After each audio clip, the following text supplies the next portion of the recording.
الحمد للہ وحدہ والصلاة والسلام علی من لا نبی بعدہ.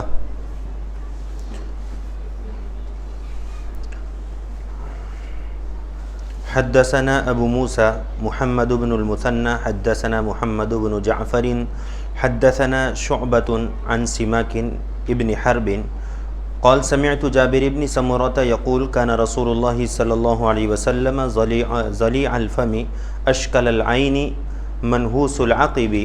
قال شعبة قلت لسماك ما ضليع الفم؟ قال عظيم الفم. قلت وما أشكل العين؟ قال طويل شق العين. قلت وما منهوس العقب؟ قال قليل لحم العقب.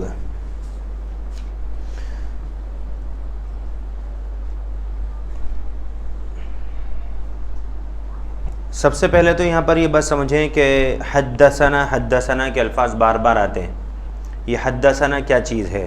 کہیں پر آتا ہے اخبرنا، کہیں پر آتا ہے حدثنا. حدثنا کے مطلب ہوتے ہیں عربی میں ہم سے بیان کیا. حدث یحدث تحدیث، بیان کرنا، کہ ہم سے بیان کیا.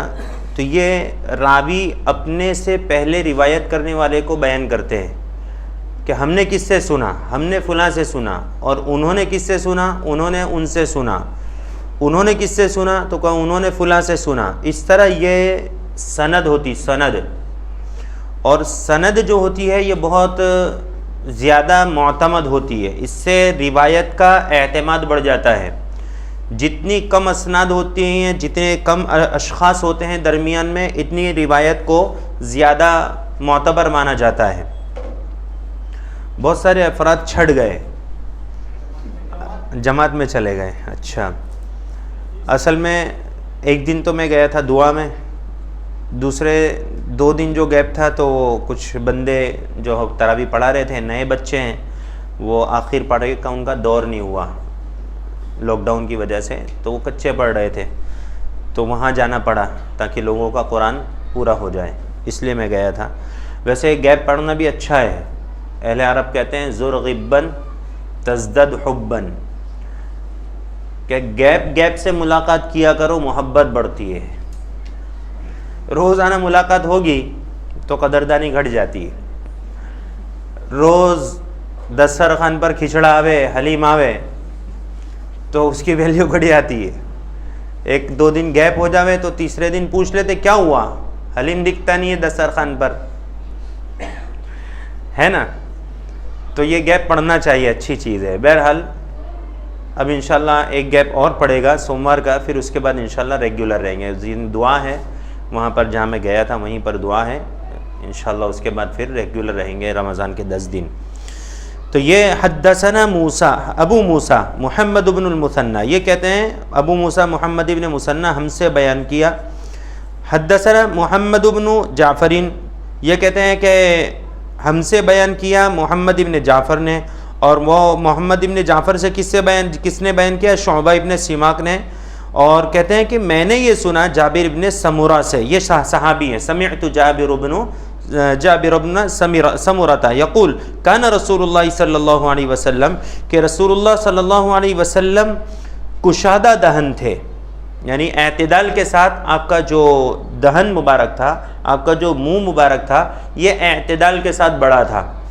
اور اتنا بڑا نہیں تھا کہ جتنا اکھا برگر کوئی کھا جاتا ہے. مطلب بڑے کا مطلب آپ سمجھیے کہ بڑا بھی اعتدال کے ساتھ. اور عرب کے اندر منہ کے بڑے ہونے کو ایک مستقل خوبصورتی مانا جاتا ہے. اور قطع نظر اس سے کہ اہل عرب میں اس کو مانا جاتا ہو کہ نہ مانا جاتا ہو، لیکن رسول اللہ صلی اللہ علیہ وسلم کو جو دہن مبارک تھا اتنا خوبصورت تھا کہ وہ عرب کا ہو یا عجم کا، جو دیکھ لیتا تھا وہ گرویدہ ہو جاتا تھا. آپ کے چہرے انور پر نظر پڑتی تھی. حضرت عمر رضی اللہ عنہ کتنے غصے میں چلے تھے نبی پاک علیہ الصلوۃ والسلام کے پاس، کیسے ہی تیور لے کر پہنچے تھے، لیکن آپ کے چہرے انور پر نظر پڑی، گرویدہ ہو گئے. تو رسول اللہ صلی اللہ علیہ وسلم کے بارے میں فرماتے ہیں کہ ضلیع الفم، کشادہ دہن تھے. اور اشکل العینی، اب یہ اشکل عینی، یہ راوی خود کہتے ہیں کہ میں نے ان سے، سماک یہ کہتے ہیں کہ قلت لی سماکن، شعبہ کہتے ہیں کہ میں نے سماک سے پوچھا کہ آپ نے رسول اللہ صلی اللہ علیہ وسلم کے جو تین وصف بیان کیے، تو اس میں تینوں وصفوں میں پہلا وصف یہ تھا ذلیع الفم، آپ کشادہ دہن تھے. تو اس کا معنی کیا؟ عربی کے اندر ہی پوچھ رہے ہیں کہ پھر اس کی تفسیر، تو کہا عظیم الفم، عظیم کے معنی ہوتے بڑے. پھر کہا کہ اشکل العینین، اشکل العینی، کہ آپ کی آنکھ مبارک اشکل تھی. اس کا کیا مطلب؟ تو کہا طویل شق العین. اب یہاں پر اس روایت کے معنی میں اور لغت یعنی ڈکشنری جو کہتی ہے، اس ڈکشنری کے معنی میں تھوڑا سا فرق آتا ہے. اس کے جو بیان کرنے والے ہیں، اس کی جو وضاحت کرنے والے ہیں، اس کی جو تشریح کرنے والے ہیں، وہ لوگ یہ کہتے ہیں کہ جو اشکل العینی کا معنی انہوں نے طویل شق العین بیان کیا ہے، یعنی آپ کے آنکھ کا جو دائرہ تھا یہ بڑا تھا. اس میں کوئی شک نہیں ہے کہ رسول اللہ صلی اللہ علیہ وسلم کی آنکھ مبارک بڑی تھیں، اور یہ ایک مستقل خوبصورتی ہوتی ہے جو میں نے پیچھے بیان کیا تھا. لیکن یہاں پر اس لفظ کے معنی کے اندر یہ تفسیر بیان کرنا طویل شق العین یہ درست نہیں، بلکہ اشکل کے معنی ہوتے ہیں آنکھ کی سفیدی میں سفید ڈوروں کا ہونا. آنکھ کی سفیدی میں سرخ، سفید نہیں سرخ ڈوروں کا ہونا. اب یہ سرخ ڈورے جو نظر آتے ہیں نا، یہ ایک مستقل خوبصورتی ہوتی ہے آنکھوں کی.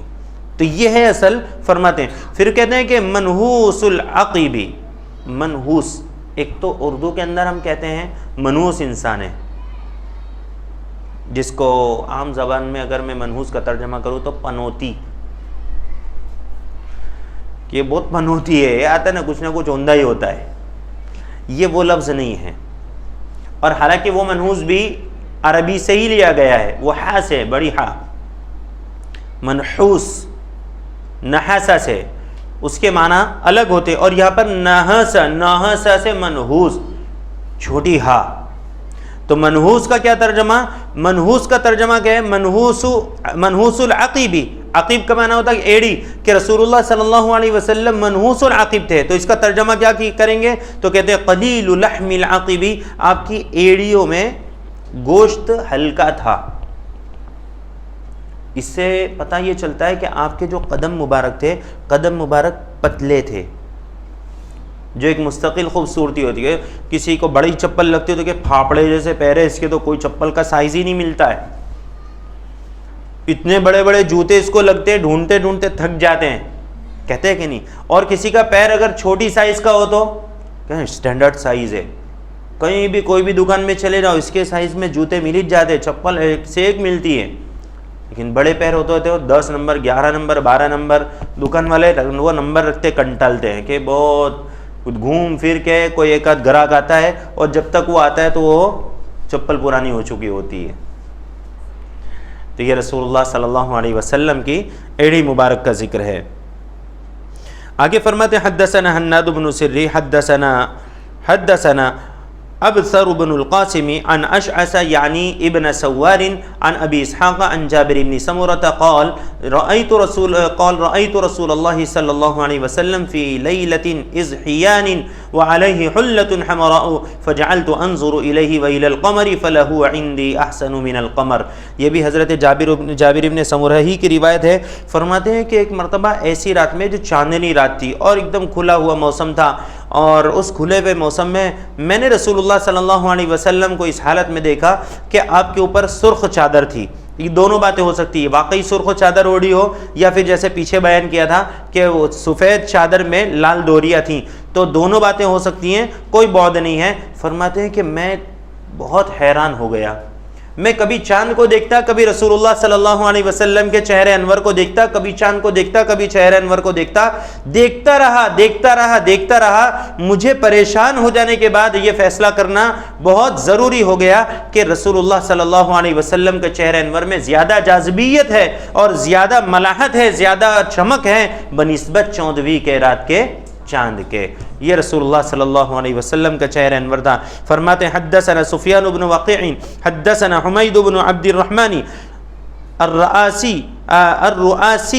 عن زهير عن ابي اسحاق قال سأل رجل البراء بن عازب اكان وجه رسول الله صلى الله عليه وسلم مثل السيف قال لا بل مثل القمر.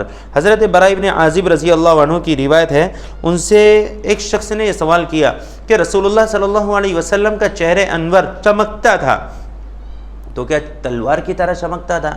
کہا نہیں، مثل القمر، چاند کی طرح چمکتا تھا. کیونکہ چاند کی چاندنی سے بہت سے لوگوں نے تشبیہ دی ہے اور اس کی تشبیہ ہر جگہ مانی جاتی ہے، اور چاند کی خوبصورتی یوں بھی بہت زیادہ مثل مشہور ہے. اس کے برعکس تلوار کی چمک میں فتنہ ہے.